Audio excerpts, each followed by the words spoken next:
సరే ఇప్పుడు ఇన్ఫ్లుయెన్సర్స్ ఒకరికి మిలియన్స్ ఆఫ్ సబ్స్క్రైబర్స్ అయితే ఉన్నారు. సో ఇప్పుడు వీళ్ళపైన మన యాక్షన్ తీసుకుంటే వీళ్ళ ఫాలోవర్స్ లేదంటే సబ్స్క్రైబర్స్ గవర్నమెంట్ పైన లేదంటే సిబి పైన రివోల్ట్ అయ్యే అవకాశం ఉంది.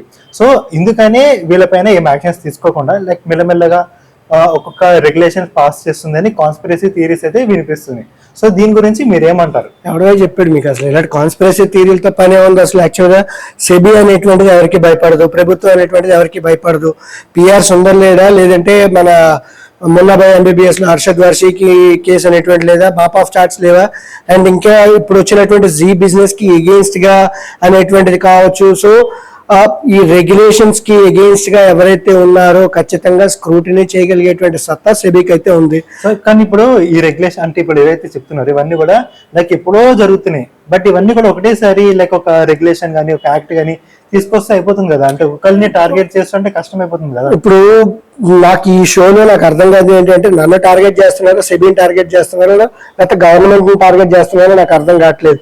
ఒకసారి రెగ్యులేషన్ తీసుకురావడానికి ఏంటి అంటే 140 కోట్ల మంది జనాభా, ఇప్పటికున్నటువంటి చట్టాలు ఎక్కువైపోయి చట్టాలు ఉన్నా కూడా క్రైమ్స్ అనేటువంటివి జరుగుతున్నాయి కదా. అంటే చట్టాలు లేవని అర్థం, చట్టాలు అనేటువంటివి ఉన్నాయి, దాన్ని ఎన్ఫోర్స్ చేయగలిగేటువంటి పవర్ అనేటువంటిది కావాలి.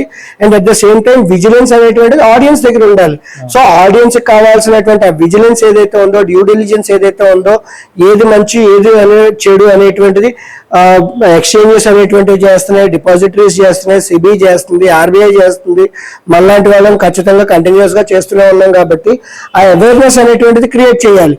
ఇప్పుడు క్రైమ్ ఆపాలి అంటే కనుక ప్రజలు బయటికి తిరగకూడదు, 144 సెక్షన్ లాగా మీరు వీడియోలు చేయకూడదు అని చెప్పేసి ఆపేయడం కాదు కదా.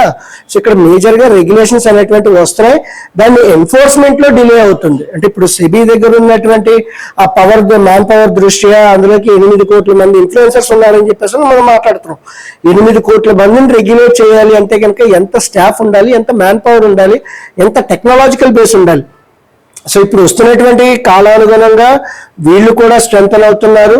అండ్ ఇన్ఫాక్ట్ సెబీ అనేటువంటిది వీళ్ళని రెస్ట్రిక్ట్ ఎట్లా చేయొచ్చు, ఎట్లా రెగ్యులేట్ చేయొచ్చు, ఎట్లా ఇన్ఫ్లుయెన్స్ చేయాలి అనేటువంటి పద్ధతుల్లో ఆలోచిస్తున్నది.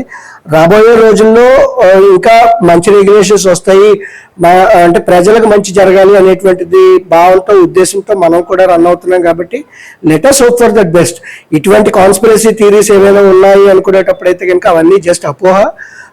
అంటే మేబీ పొలిటికలీ లింక్ అయి ఉన్నప్పుడు ఆ కాన్స్పిరసీ థియరీస్ వేరేగా ఉంటాయి. బట్ వీఆర్ ఫైనాన్షియల్ అనలిస్ట్ కాబట్టి, ఫైనాన్షియల్ మార్కెట్స్ రిలేటెడ్ కాబట్టి జరుగుతున్నటువంటి వాస్తవాలకి మనం ముందుంచుకొని we need to put to the people or put to the regulator కాబట్టి so let us think from that perspective.